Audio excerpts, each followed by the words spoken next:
रामचरितमानस में वैज्ञानिक तथ्य में आज न्यूटन की गति के नियम की चर्चा करूंगी। नमस्कार मित्रों, डॉक्टर विष्णुदत्त शर्मा ने रामचरितमानस में न्यूटन के गति के नियम का जिक्र किस तरह से किया है, देखते हैं।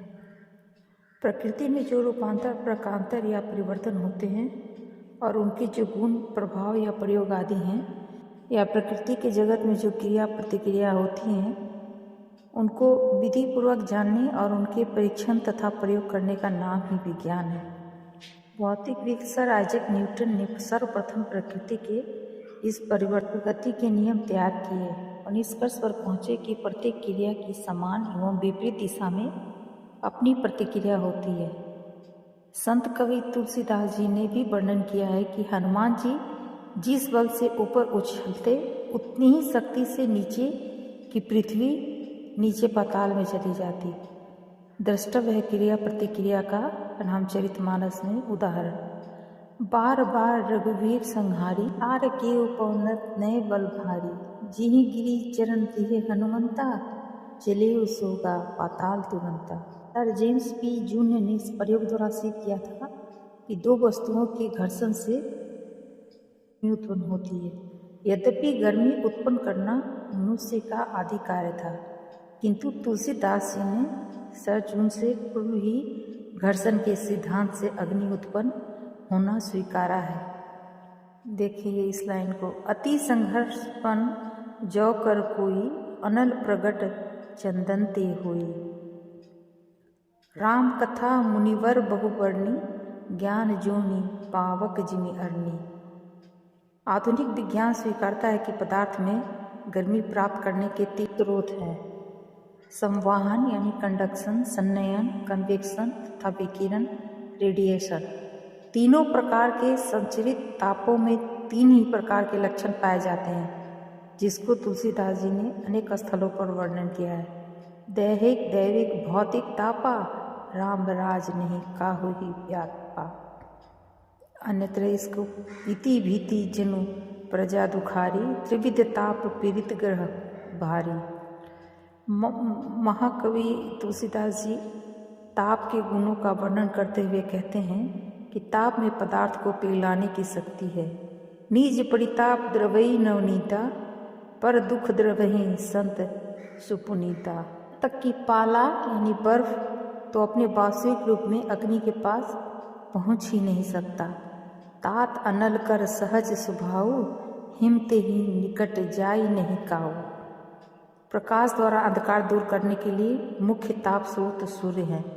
मद मोह महाममता रजनी, तप पुंज दिवाकर तेज अनी। कवि ने ताप को अग्नि रूप में 6 प्रकार की अग्नि माना है। क्रोधाग्नि, हसत देखी कसिक रिस व्यापी, राम तौर भ्राता बर पापी। क्रोधाग्नि के परिणाम स्वरूप हाथ कार्य नहीं करता, छाती जलती है, हाथ में हथियार भी बेकार हो जाता है, भाव बदल जाता है। बही न हाथु दहई रिस छाती, भा कुटारु कुंठित निर्प्याती। भयु माम विधि फिरेउ सुभाऊ, मूर्धे हृदय कृपा कसिकाऊ। दूसरा जठराग्नि, भोजन करिय त्रिपिति हित लागी, जीमिसु असन पचवै जठरागी। बरवाग्नि की चर्चा देखिए तुलसीदास ने कैसे किया है। संघा नऊ प्रभु विसिक कराला, उठी उदधि उर अंतर ज्वाला। उसी तरह से दावाग्नि, अतिथि पूज्य प्रियतम पुरारी के, काम धन दारिद दवारी के। अस कही जोग अग्नि तनुजारा, राम कृपा बैकुंठ सिधारा। छठा कामाग्नि, चली सुहावनी त्रिविध क्यारी, काम कृषाणु बढ़ाओ निहारी। तापमान के अध्ययन से पता चलता है कि तापमान का स्तर जब 27.3 डिग्री सेल्सियस अथवा 49.9 डिग्री फ़ारेनहाइट होता है तो उस पदार्थ की तापीय हलचल पूर्णतया लुप्त हो जाती है, क्योंकि उस पदार्थ के सभी अणु स्थिर हो जाते हैं अथवा हो जाते हैं। इससे स्पष्ट हो जाता है कि यही पदार्थ का न्यूनतम तापमान है और वैज्ञानिक भाषा में इसी को चरम शून्य अथवा निरपेक्ष स्थिरता कहते हैं। इसका कारण यह है कि इस अवस्था में किसी प्रकार की कोई हलचल नहीं होती, कोई जीवन तथा स्पंदन नहीं होता। किंतु कपिल का सापेक्षवाद कहता है कि इस चरम शून्य से परे सूक्ष्म जगत में किसी प्रकार की हलचल होती है और चेतन पुरुष के संयोग से जीवन तथा स्पंदन होता है, अथवा जीव को चरम स्थिरता तभी प्राप्त होती है जबकि कारण और कार्य की श्रृंखला टूट जाती है तथा जीव प्रकृति के बंधन से मुक्त हो जाता है। परंतु यह अवस्था प्राप्त करना कठिन है। अति दुर्लभ कैवल्य परम पद संत पुराण निगम आगम वद।